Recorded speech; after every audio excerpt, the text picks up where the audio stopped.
This is the Sixth Man Show, an Orlando Magic podcast, with your hosts, Luke Sylvia and Jonathan Osborne, covering all things Magic basketball. By fans, for fans. Go Magic!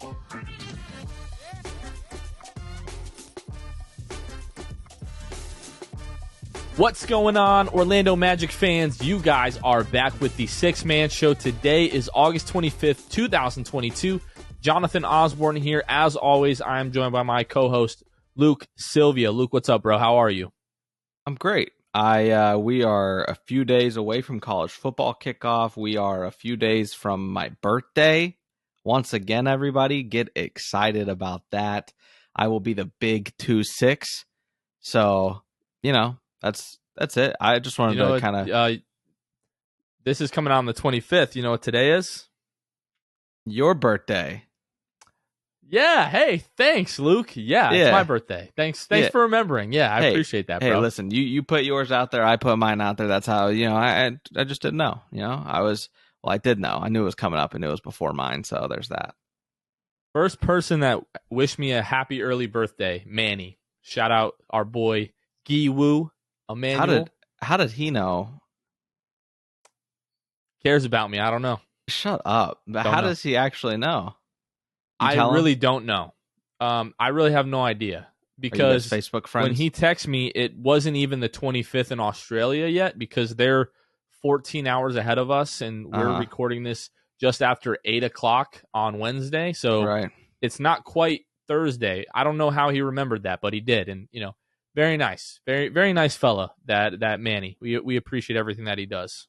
It definitely is Thursday there right now. I'm so stupid. Yeah, it is Thursday. It definitely is Thursday there. So are you guys Facebook episode, friends? We are off and cooking. We are Facebook friends. That's got to be it. That's got to be. All so right. Yeah. It's what? It's like 10 o'clock in the morning there right now. Yes, it is. On the 25th, on Thursday. Yeah, it's your birthday over there. Yeah. It is my birthday over there. All right, there we go. Well, the good thing is this is going to come out tomorrow, so people are like, wait, what about the time? They might not line it up, and then when they hear this, they'll be like, wow, Jonathan is legitimately a moron. So, yeah. Anyways, in other exciting news, me and Kevin have our tickets booked for the Atlanta Hawks game, the second game of the season. Obviously, everyone knows we are starting on the road October 19th in Detroit, and then the 21st, Kevin and I will be in Atlanta. Then I get to fly home the next morning. My wife's going to pick me up from the airport, and then we're heading to Orlando for the home opener. So that's going to be pretty exciting. Y'all's sake, and this is not coming from a place of saltiness on my end. Oh, sure. I hope the Magic can win one. I hope you don't see 2 L's. You know what I mean? That's just... That'd be great. Yeah, that'd be great.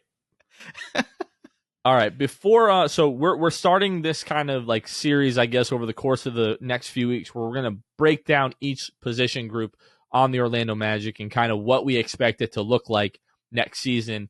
This week we're going to start with centers. The next episode we'll do forwards, and the last of the 3 will be the guards. We're going to start with the centers today. We'll get to that in just a few minutes.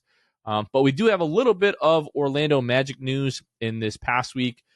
Franz Wagner had 2 games last week with the German national team where they played against the Czech Republic, and then they played against Serbia in the Super Cup final. In the game against the Czech Republic, Germany won 56-44. Our boy Franz Wagner, what was that? 15 points. No, that was at the half. Sorry, 26 points, 9 of 16 from the floor, 3 of 5 from the 3-point line, and they won 101-90. Germany did over the Czech Republic. Then the next day, weren't quite as lucky as they went up against Nikola Jokic and Serbia. They really just dominated Germany in the Super Cup final, which is really like this friendly kind of tune-up tournament before FIBA Eurobasket starts. Essentially a week from today when you guys are listening to this. The Eurobasket starts on Thursday, September 1st, so be on the lookout for that. We'll probably do a little bit of a preview on Monday's episode that's going to come out. We'll do like a little preview of Germany and the schedule that they have. But Serbia won 83-56. I had some a difficult time finding like a box score for this game, But Franz was held to 5 points in this game. It was a back-to-back. No Dennis Schroeder, no Daniel Tice for Germany, and they just went up against the back-to-back reigning MVP in Jokic and the Serbian squad, and they got smoked. So I was on a cruise. Obviously, if you guys are watching on YouTube, like I came back kind of tan, right, Luke? Like rate the tan one to Evan Fournier coming back from the All-Star break. Oh, that's a tough one. I mean, that it's tough to reach those levels. So I feel like if that's where the max is, you're like a 4, 3. A 4? All right, I'll take that. It was just a few days just chilling, relaxing in the sun. It was a nice time. Went to Bimini in the Bahamas. Dan Savage, of Orlando Magic fame, he messaged me a couple of days ago. I had posted some photos to Instagram. He's like, "Are you still in Bimini?" And I'm like, "Dude, if you tell me that I just missed you by like a couple of days in the Bahamas, I'm gonna be very upset." But no, I guess he's been there a few times and had some like recommendations for me. The dude, he was telling me he paid for an excursion where they would like feed the sharks, but I guess they ran out of food, so they took them like to all of the sharks and they swam with like a bunch of different sharks. I could never do that. You couldn't do that? Swim with sharks? No, absolutely not. Mm. You never seen Jaws, Deep Blue Sea? You never seen any of that? I would love to. I mean, nope. Yeah. Would you skydive? Yeah, 100%. Nope. Would you bungee jump? Yeah, I'd do it all. Nope. No way. This past weekend. Hey, yo. Hey, yo. Family show. Yeah, no, this past weekend. Your father-in-law, actually, right? Yes, my father-in-law went skydiving over the tallest elevation or whatever, tallest height in the world, from my understanding, 18,000 feet, which is nuts. But yeah, I would absolutely do it. And that was the case before seeing him do it. And then after seeing him do it and him talk about it, I want to do it. So you don't love your kids? I do. I do love my kids, of course. So I'm kidding, bro. I am deathly afraid of heights. You will never catch me doing anything like that in a million years. Not happening. Yeah, I mean, there's definitely like a crazy side to it. Like, why would you do that? And a lot of people say like the stereotypical thing is like, why would you jump out of a perfectly good airplane? And it's like, yep, because I want to feel something. Anything. I want to feel anything as a Magic fan. All right, a few another little tidbits of news. So Paolo Banchero, and as luck would have it, I'm on a freaking boat in the middle of the Atlantic, and it gets announced that Paolo Banchero is going to play at the crossover again. DeJounte Murray was going to be there. LeBron James was going to show up. Jason Tatum. Who else was there? Aaron Magic Gordon was legend, there. Aaron Gordon. Yeah, so I'm like, man, how am I going to watch this freaking game? So I paid for the Wi-Fi on the boat, and I'm in my room, and it's like 18p, bro. Like, it is worse than watching the game on a potato. It was so bad. So I'm like, man, I got to figure this out. So I'm watching on the NBA app, and you can pay. It's like $12 extra a day to have like their premium Wi-Fi package. So I literally purchased that. It's 10 o'clock at night. My room is pitch black, and I'm just sitting here on my phone, like watching. Like you can't see this unless you're on YouTube. Even but it was with moving. The premium? Dude, it was so bad. It was so bad. It was like I was watching the game on Super Nintendo. That's what it looked like. From potato to Nintendo. Potato to Nintendo. Yeah, some say potato, some say Nintendo. It was really that bad. Luckily, like midway through the second quarter, like I saw Paolo fall and all that kind of stuff.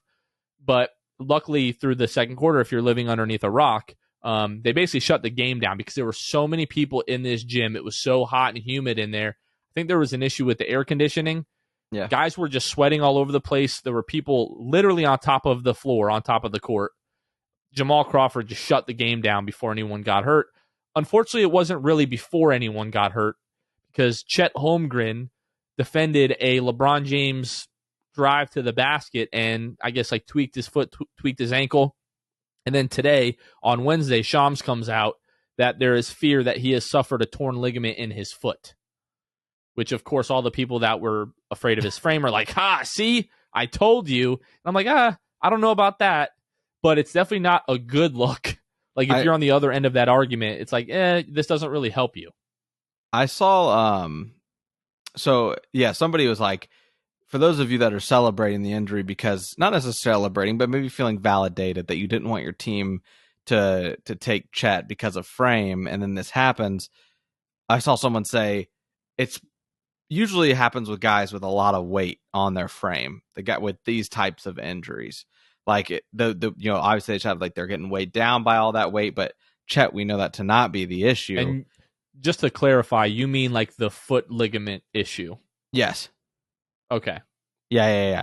And I think that there's people out there that are like, you guys shouldn't celebrate an injury. And I would say that there's a very, very fine line between celebrating and feeling validated. You know what I mean? I was never a huge, like, I'm scared of Chet's frame guy. I never, because I was like, listen, this guy's looked at in the top 3 of this draft. I'm not too worried about a frame if they're not. And so I just think that there is the fine line between celebrating and feeling validated by you not wanting him because of frame. But in the end, nobody really knows. So if you're talking like, oh, I know it's because of his frame, you have no idea what you're talking about. Even though it might be right, you might just be right because it's a 50-50 chance that you're right. So that's kind of my message to all the people that are being weird about the Chet thing. It is unfortunate. Hopefully he's able to make it back. I want to see him play against Paolo, and was it November 1st or November 3rd or something like that on TNT. First, yeah.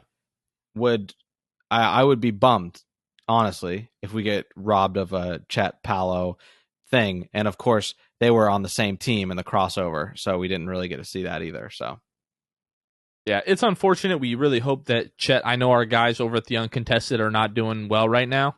But yeah, definitely hope that he's able to bounce back from that. Hopefully it's just a thing where he's going to be out a few weeks and then he'll be back for like the start of training camp. That would be great. It kind of sucks. Paolo slipped and then DeJounte Murray like sprints over to like pick him up and is like, rustling his hair, like a big brother would. So it kind of seems like that beef is kind of squashed. And I saw somebody tweet. I was just going to say, I need to see right here and now if DeJounte followed him back on Instagram. That's a great question, but I saw somebody tweet today, like, I don't want the beef to be squashed, at least not yet. And I'm still very much there. Like, I don't want the beef to be squashed because I just bought a plane ticket, booked a hotel, and bought tickets to that, that game, the second game of the year. And I wanted to see some legitimate fire and beef and some trash talk between those guys. Maybe we'll still get to see that. But at least for now, it kind of seems like it's water under the bridge. What do you have for us on the IG front? He has still not followed him back. Beef is still on, in my opinion. If you don't follow back on social media, the beef is still on. It was enough. It was enough of a thing for DeJounte to feel like he had to unfollow Paolo. So if it was over, he follows him back. If it was truly over, he would follow him back. That's exactly right. And if it was truly over, he would share that clip of them squashing things. And we all know he shared the first clip, did not share the second. So we are here artificially fabricating and keeping this beef on life support on the Six Man Show. Absolutely. All right, we've got one more piece. We've got one more piece of Orlando Magic news, and then we are going to get into the discussion around the centers. Before that, we're going to go ahead and shout out our Hall of Fame tier patrons. So these are the folks, our highest tier of patrons that help financially support the show. We have a whole gang of folks that help financially support the show and help us do the things that we love to do. But specifically, one of our benefits is the Hall of Fame tier patrons. We shout them out on every episode, so we're going to do that now. Shout out to Court Cousins, Armin, Elite Too Low, Jonathan Borges, Norm L, Magic Player History, Wiffle, Michael Salapong, Ryan Singh, The Distract, Pierre A, Dylan Holden, Mr. Mikey, Lil Penny, Drum, Danimal, Dutto15, Bobby Skinner, Nate Donnelly, Gotti93. Thank you guys so much. If you are interested in helping financially support the show, you can find us at patreon.com/The Six Man Show. And we have 3 tiers of benefits that you can choose from. The more patrons that we get, the more benefits that we're able to bring to you guys. Right now, we are doing a monthly t-shirt giveaway. We just put up some new designs. The sixmanshow.com/shop. You can find those new designs there. We've got an Orlando versus everybody design. We've got the When Daddy design up there as well, along with some other stuff. That's Luke's favorite, of course. So go check those out. But the more patrons that we get, we want to start doing like better giveaways, like signed memorabilia, a signed ball, a signed jersey, a signed photo, like every now and again. So the more patrons that we have, the more money coming in, obviously, to help the show, the more stuff that we can give away. So again, if you guys are interested in helping us out with that, you can find us at patreon.com/the Sixth Man Show. Luke, Mo Bamba was in the news this week, really for about as good a reason as possible. So Mo Bamba, who I guess his family is from Côte d'Ivoire. I guess that's the French pronunciation of the Ivory Coast, which is a country in West Africa. So since April, when they started construction, they have built 2 FIBA spec basketball courts and fully rehabilitated electricity and plumbing throughout the village, which will serve over 200 children daily. You can find the images on Mo Bamba's Instagram account. The design of the court is just really awesome. And then you just see Mo there interacting with the community, like the local village, his family. I think he brought his mother over there. You just see him interacting with everyone. And he said, not just this was the best day of my life. Every child that I've come across today had the biggest, brightest smile. Never forget your why. This is mine. Many more to come. Thank you to FIBB official. I'm guessing this is the Federation of, I can't pronounce this, but it looks like it has to do with Ivory Coast basketball. So, and then he also put on a camp today on Wednesday for basketball players in the area. So, regardless of what you think about Mo Bamba, the basketball player, and he is a good basketball player, but the dude is legitimately a great person, and it is just awesome to see him do this when he really didn't have to. Luke, what did you think about it? Yeah, I think it's incredible. And like he said, like, I kind of wanted to shed some light on even just like a story that I have that really relates to this. But he, mentioned in there that, like you said, the smiles of the children, and it was not just it was the best day. It's similar in terms of like just getting to be with kids like that who are not, maybe as fortunate to have that type of stuff all the time. Went on a mission trip to Costa Rica years and years ago when I was in high school, and got to like play basketball with them and soccer and everything.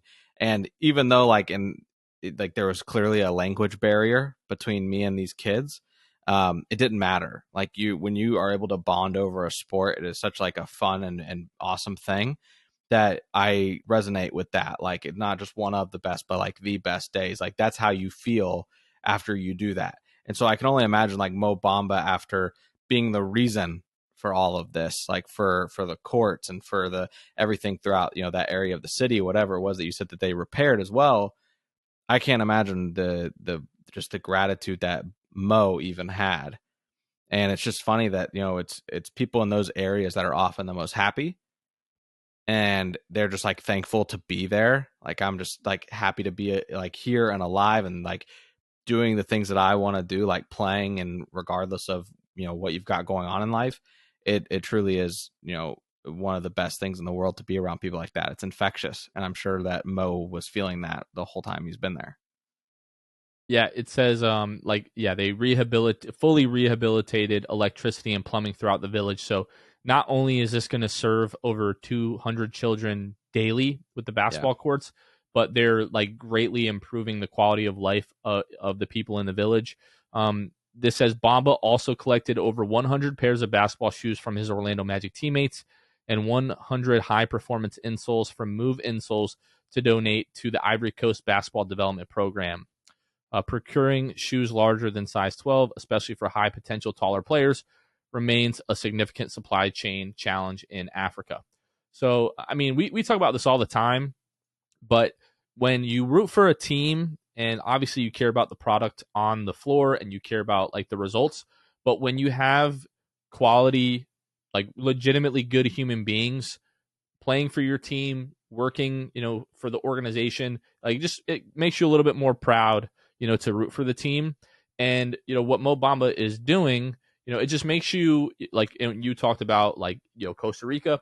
It just makes you appreciate, where we live and like the privileges that we have, like where we live, that we don't have to worry about, electricity and water, at least for the most part. I know there are people in this country that don't have access to that stuff, and that needs to change. But how can Yeah. you hate on what Mo Bamba is doing? You just can't. Like, Yeah. it's just incredible. It's It makes you bigger want to. than basketball. Yeah, right. And it's just one of those things where like you see it, you read the stories, you see the pictures and the videos, and it's like it just instantly makes you want to like help.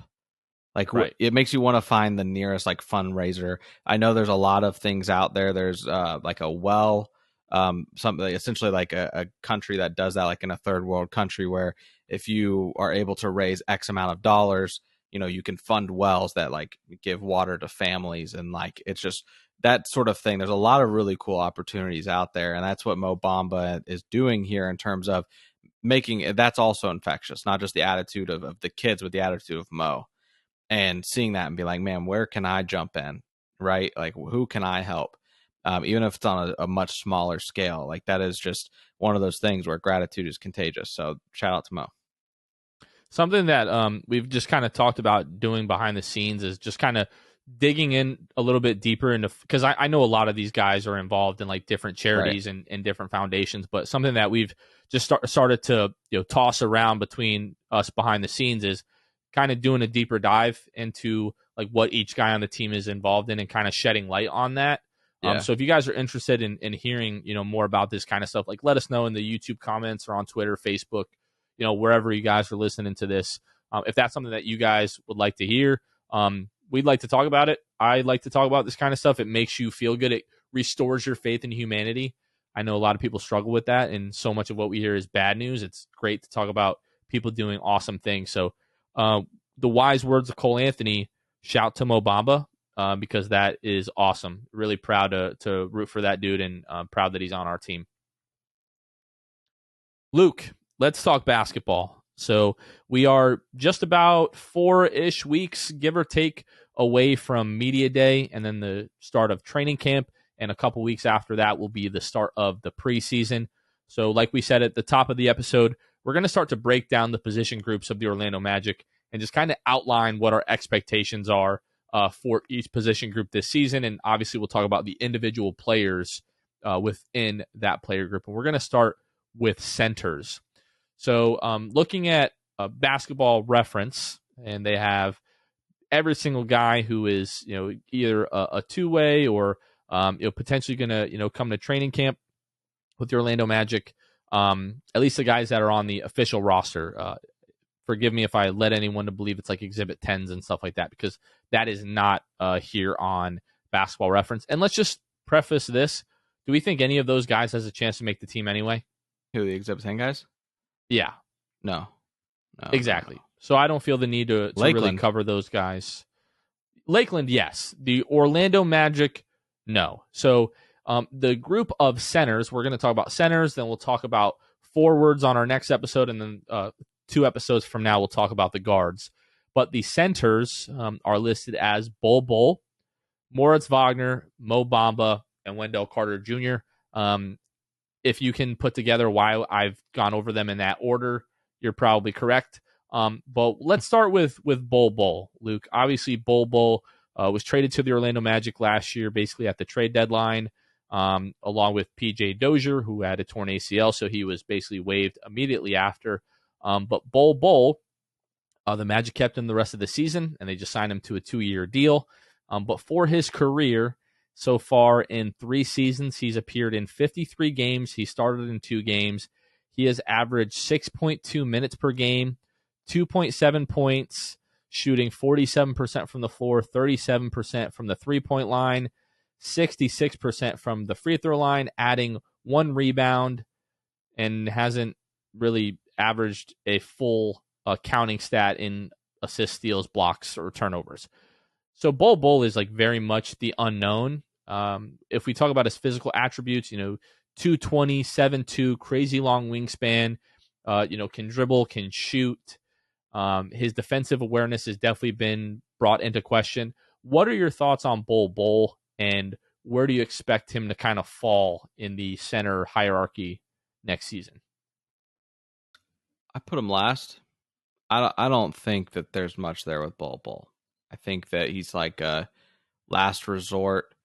Keep him on the roster in case there's some injury problems, or in case you make some type of whatever it might be, trade, like I said, injury, whatever it is. I think he's just there to be there. I think that he is like that. It's fortunate for him that he's on an NBA roster. To be quite honest, like he's played 50 whatever games in his career, and I I just don't see it with him. I don't see an IQ. I think he's athletic for what it's worth. I think he's athletic. He's got the frame. I've just not seen that he can put it all together. Now, we haven't heard anything.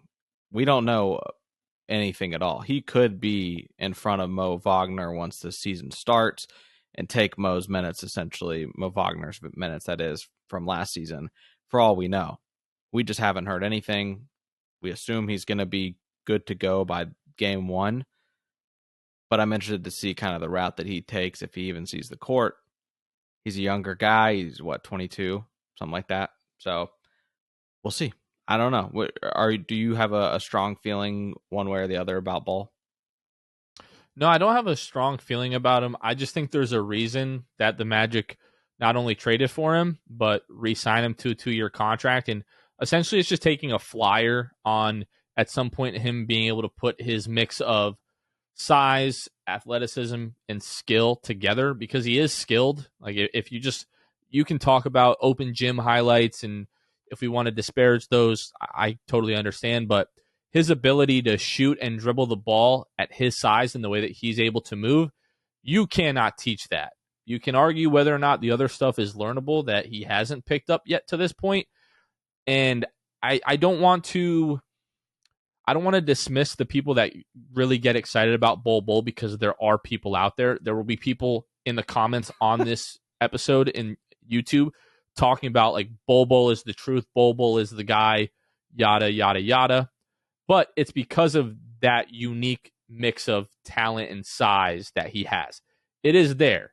Now, anything that you read from people that followed him in Denver, and obviously he's had some injury concerns at Oregon and now in the NBA. Mike Malone can be a tough Michael Malone. We know that he hates Mike. Michael Malone, by some reports, can be a difficult coach to gain his trust and earn minutes.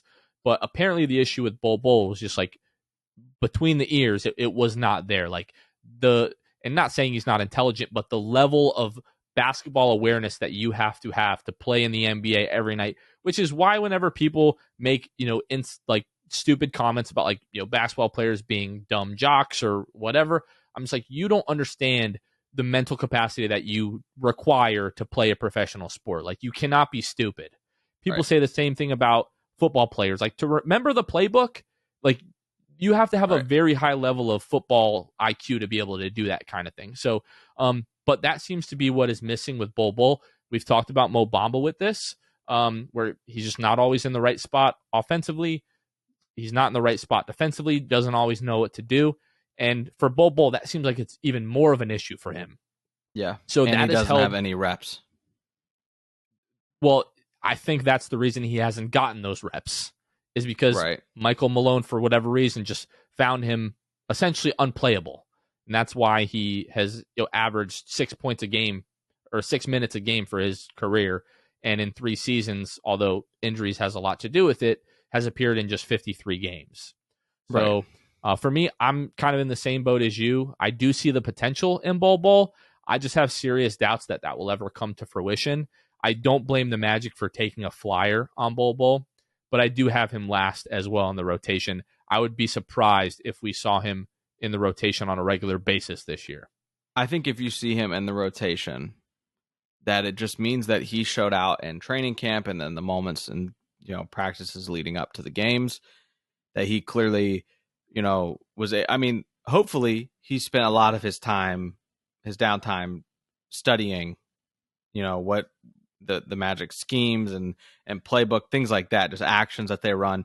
Hopefully that is what he did with his downtime. Now, I don't know what he did, But I'm going to hope, based on what we've heard from Sir Michael Malone, that is the case with Bol Bol, is that he has taken his time to learn the Magic organization inside and out in this time that he's had away from being on the court. That's what you would hope. That's really the one silver lining about a player being out from injury, is just learning from their mistakes and learning just how everything works. We saw it with Jalen Suggs last year, where he came back from injury and just looked, so much better in areas that he was struggling prior.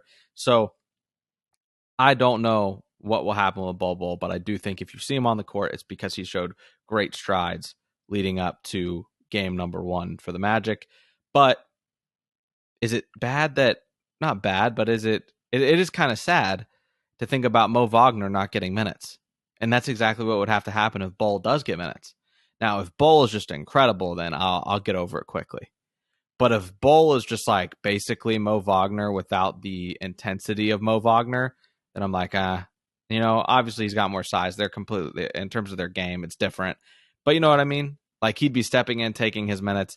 And I really love watching Mo Wagner play. I think there's nothing more what? You were wincing. I love Mo Wagner. I wouldn't go as far to say I love watching him play. Like, when he's playing well, he's a lot of fun. But if he's not like on, he's very forgettable. Sure. Personally, I love Moritz Wagner. Right, of course. But that's more I'm alluding to, like, just his passion that you feel through the screen and at the arena. And, I just would be sad to lose that because Bol Bol steps in. And Mo Wagner's young too, so I mean, there's that too. Like, he can grow with the team. So we've talked about Mo enough. Well, we're about to talk about Mo Wagner in a second. I just want to make one last point about Bol Bol, and where we're talking about, maybe he's just been like studying and figuring it out at this level. I think that's something that you have or you don't. I don't think necessarily that's something that you can develop to a certain extent, but I think that's why a lot of us put a cap on what we think Mo Bamba is going to be, because we don't see him just picking up all of these things out of nowhere all of a sudden, after, what has it been, 4 or 5 seasons in the NBA? We just don't see that happening. And for me, it's the same thing with Bol Bol. I think you can get to this level without that stuff, without just being like really high IQ, basketball, the basketball IQ side of things, your defensive awareness, your offensive awareness, picking up schemes and just learning things very quickly when you're working with an NBA team and an NBA coaching staff. Mm-hmm. But in order to be like really successful at this level, you have to have that stuff. I just point to somebody that just doesn't understand where to be on the floor at all times, that is a really good basketball player, and I'll be debunked, I guess, but you just don't see that happen. So for me, Bol Bol, pretty comfortably 4th. Barring injury, I really don't see him, breaking the lineup on a regular basis this year. So next up, let's go ahead and talk about our boy Moritz Wagner. So last season with the Orlando Magic, he played 63 games, 15.2 minutes per game, 9 points a game, shot 49% from the floor, 32% from the three-point line, 80% from the free throw line, 3.7 rebounds, 1.4 assists, and almost 1 turnover. Again, that was in 15 minutes. So my thoughts with Moritz Wagner have just always been that he is undersized as a 5, but he's not quite quick enough to keep up with a lot of 4s in the league. He's just this weird tweener when it comes to bigs. And although he brings a certain level of moxie and just outright gall on this Orlando Magic team, and a little bit of that edge, the chip on the shoulder, he has his shortcomings just due to his lack of athleticism and his lack of size. Like 10 years ago, he's a great 4-5. Nowadays, he just kind of is this strange fit at times. And because last year he was mainly playing the backup 5 with Wendell and Mo Bamba starting together, I think we're going to see a large cut of Mo's minutes, Mo Wagner, that is. I wouldn't be surprised if he's just out of the rotation for large chunks next year and is coming in and playing spot minutes, like if someone gets hurt or, if somebody gets in foul trouble. Like, he's a guy that you can just kind of plug right in. I don't really think you have to worry about keeping him in a rhythm. But because of that, I just don't see him, really playing regularly in the rotation, again, barring injury, foul trouble, something like that. Or a trade. Right. Because it's also like, if Mo's not playing the 5, he's playing the 4. But now at the 4, that spot's good to go, bro. That spot's locked down. So yeah, I think regardless. Okay, now let's say if Jonathan Isaac does not come back, and we'll talk about forwards on the next episode. If Jonathan Isaac does not come back night 1, I could see Mo playing like backup 4 minutes early in the season. Right. Yeah, but then you kind of look at as well, and in general, at the Magic roster and how many of the dudes on the roster are already Moritz's size as far as height goes. You've got J.I., you've got Paolo, you've got Franz. Like, if you're really in a pinch also for like just people to play minutes at the 5, and you're looking at like Moritz or somebody else, like as far as those guys that I named, you just slide those guys to the 5. Like, you've just got a little bit more versatility when it comes to big men now. And now that since Mo Wagner is only 6'10", you can, like I said, you can just move those guys to the 5 too. So I think Moritz is gonna end up getting a little screwed out of playtime for sure. I just hope that they keep him on the roster. I think he's a good voice, and I think that in a pinch, if you need it, I like having him on the roster. At what point, and people are going to get mad at us for us, producer Kevin is really not going to like this. He hates when we do stuff like this. At what point do you think the Magic have to weigh, like, keeping Mo on the roster so long that he's always been there with Franz to where you have to keep him, versus going like, all right, we've almost had him too long where we can't get rid of him and we need to cut him? At what point do we get to that? Is it after this season? Because now it'll be 2 seasons together. I think he's only guaranteed this season, Moritz Wagner, and then he's a free agent. Do you re-sign Moritz Wagner to keep Franz Wagner happy? But then is it like throughout Franz's entire rookie deal, and then you sign him to an extension, and then you move on from Moritz Wagner? Because like we're saying, with the current roster construction, he's probably not in the rotation. So at what point do you think the Magic almost kind of like, we're either keeping Mo and Franz together forever, or we're moving on from Mo? Listen, all I'm saying is that a good locker room guy and keeping the peace goes a long. Keep Franz happy as long as possible, baby. Bro, we see Udonis Haslem just collecting paychecks in Miami.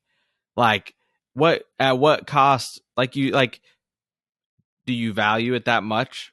Like, do you value Moritz Wagner that much and what he is for, like, Franz? I mean, honestly, forget Franz at this point. Like, what he is as far as, like, as a voice for the team and just, like, his attitude and his grit and all those things. I think it does come down to, what do the Magic value? And we're going to find out, especially coming to the end of this offseason, that, what's going on. What do the Magic really think about Moritz Wagner and his value to the team? I don't think it's this deep, but I also don't know, because it is tricky. You are dealing with siblings. I mean, all I'm saying is that if Moritz goes and Franz's numbers take a dip, I'm going at the front office. Who are we cutting? Yeah. Who are we cutting to bring back Moritz Wagner at that point? Exactly. Yeah. Bull. See ya, bud. Do you think, I mean, that wouldn't break either of our hearts again. Hateful YouTube comments down below, folks. So you guys heard it here first. Udonis Haslem is the Miami Heat's version of Moritz Wagner. So like, Moritz is just going to be here for 20 years, retire his jersey. I cannot believe that That's came fine down if he's to not taking up PT. A free agency decision with Udonis Haslem, like as if you were going to go anywhere, as if any other team would even sign you. Yeah, like let's be for real. You either like, retire or come back. We know that.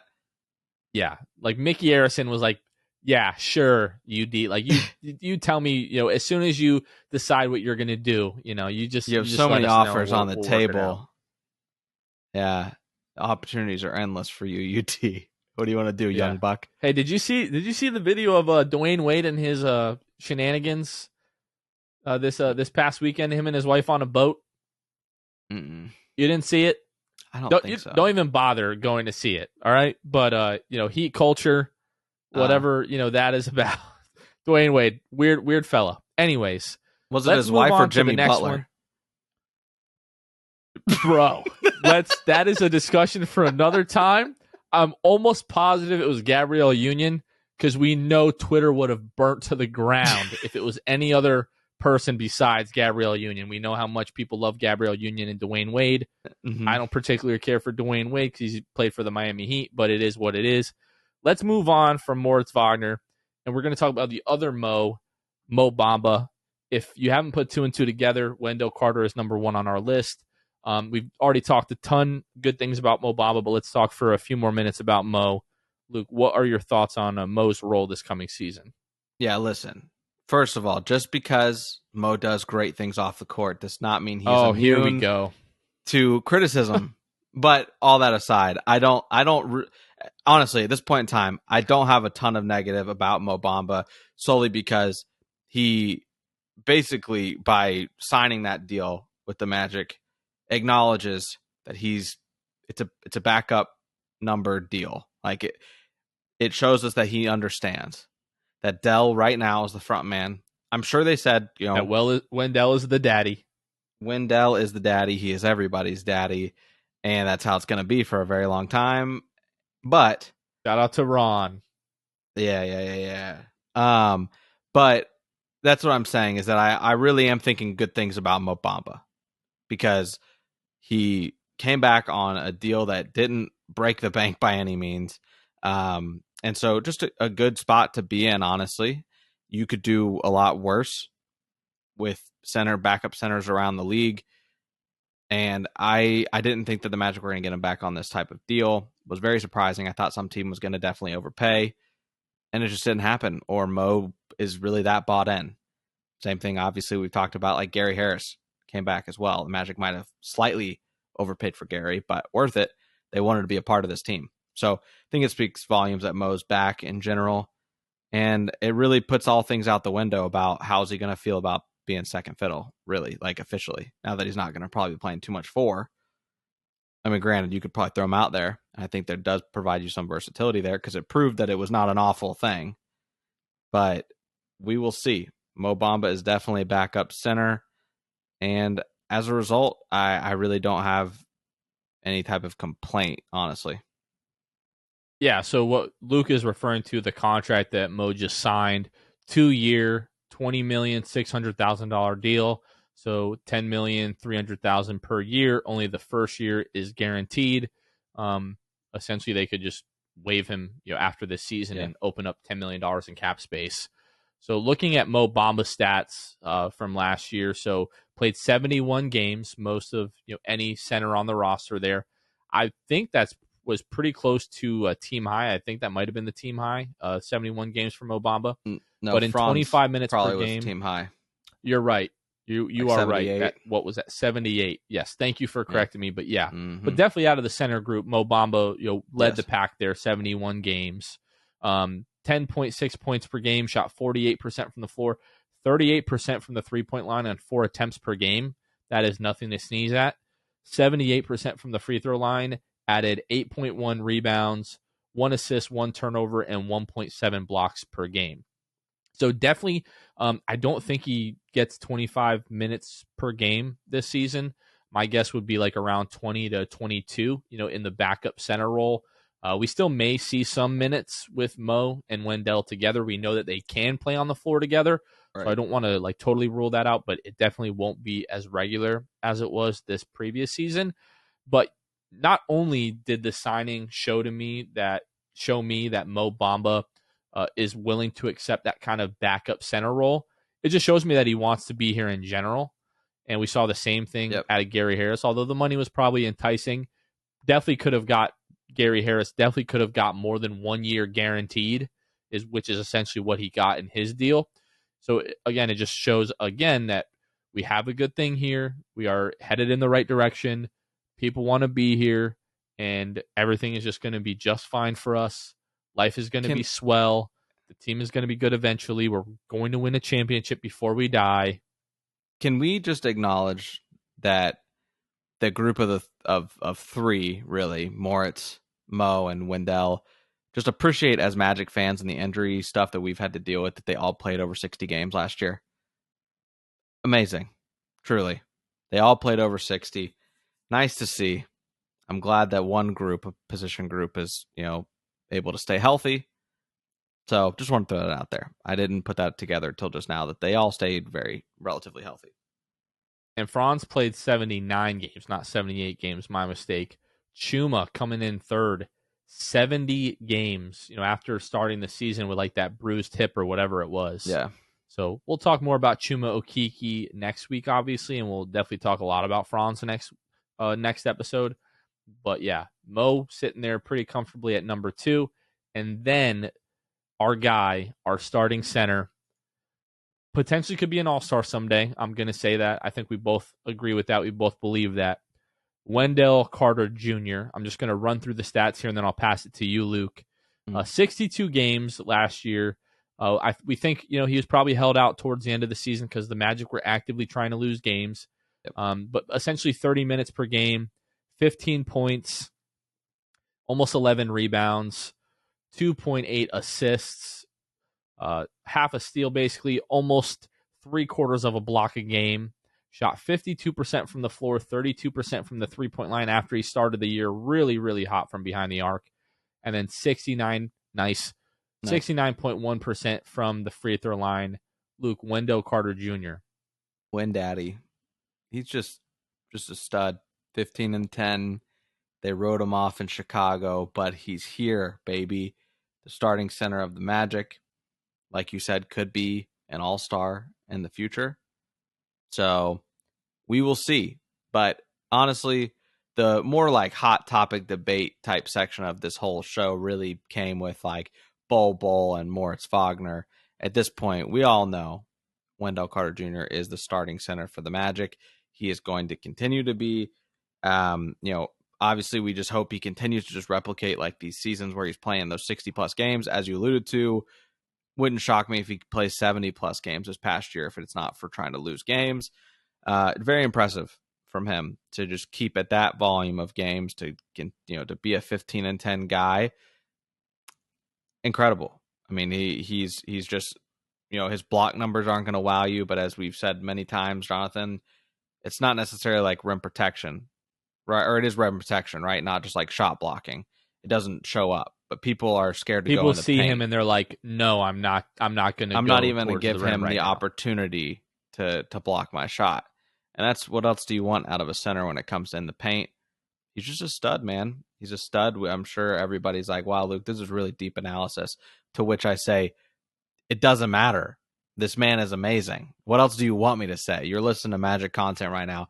I don't have to convince you that how incredible he was for the Magic this past season comparatively to what you thought he was going to be, especially after he signed that contract where it was just like a steal of a contract. Incredible. Which like the extension like doesn't even kick in until this season. So, I mean, you just got Wendell on a heck of a deal. And not only is it like the rim deterrence, which is, a form of rim protection, but it's the post defense. Like we saw him just make guys like Jokic and Embiid not look silly, but like really give those guys below their normal averages. Yeah, certainly. So, but yeah, we're everyone is in agreement on this. Wendell Carter is the starting center for the Orlando Magic this upcoming season.